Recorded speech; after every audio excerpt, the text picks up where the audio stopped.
dizzy or whatever. So I've learned if I'm walking in church and I lose my balance, especially praise and worship in church, I usually sit down. I'll stand up for a while and then I sit down.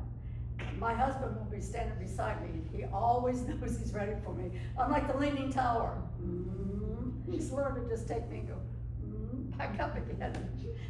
You have to laugh at it, because if you don't, you could just, really have a pity party, which is what I did. I'll tell you about that later. So, I've learned to grab a hold of people. I don't feel like I'm a rickety old lady if I can still go out and run, and people will ask me, how do you run?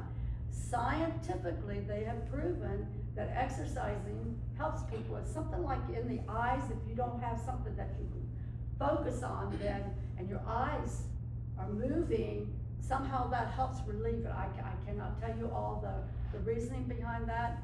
If I feel like I'm having a vertigo attack, then I will stop. I'm not crazy. But I really enjoy that, because what ended up happening was I ended up not teaching my classes anymore. That was my business. I really missed that, and training.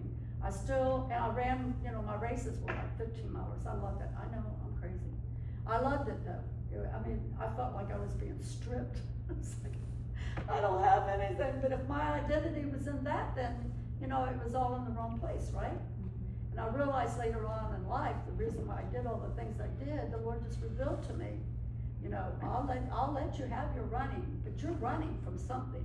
And I found out later on, I really was, and I had to wait till just 2 years ago to find out in life that the reason why I put so much energy, not to mention I'm probably ADHD, although I've never been diagnosed, I am hyper, and running has saved my marriage, because my husband, you can ask LaJuan, he is so slow.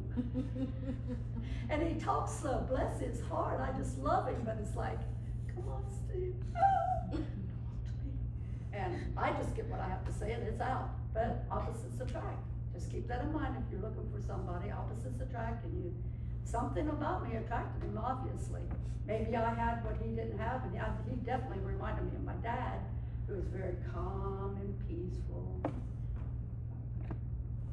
Am I giving you some warning?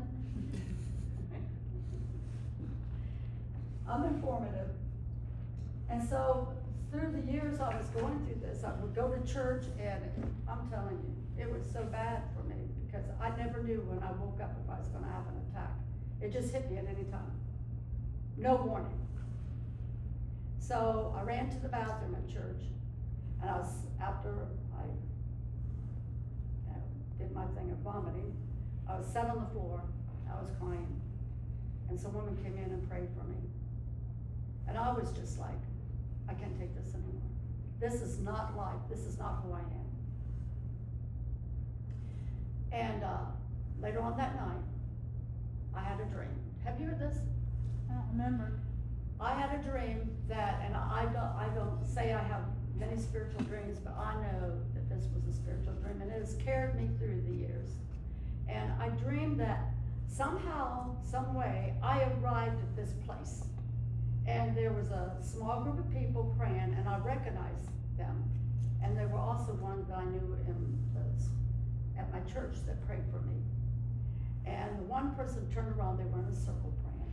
And they turned around and said, Crystal Ann, we've been praying for you. And then I looked out and I saw this flat land, as far as the eye could see. I knew that they had prayed me to where I was there. And I knew that I was going to take a journey. Touches my heart. And that land was my journey and only my journey. Nobody else could take it. It was mine. Remember, the steps of the righteous one ordered by the Lord. Way out ahead, for many, many miles, I could see, it was obscure, some trees, but that was my destiny. And I knew that there were people behind me, such as you guys, if you want, that would be praying me through this journey. And that I would make it. In the meantime, I tried the kicking and screaming, stomping my feet. What are you doing to me, God? All that stuff. It didn't work. Eventually, the Lord had his way. Do I still cry? Do I still doubt? Yeah, I do. all do, right? Especially when you don't feel good. So, the doctor told me at the time, years before that he could not tell me I could go completely deaf. There is people that has gone completely deaf. And so I knew I had to do something fast. So I wanted to learn ASL. So I studied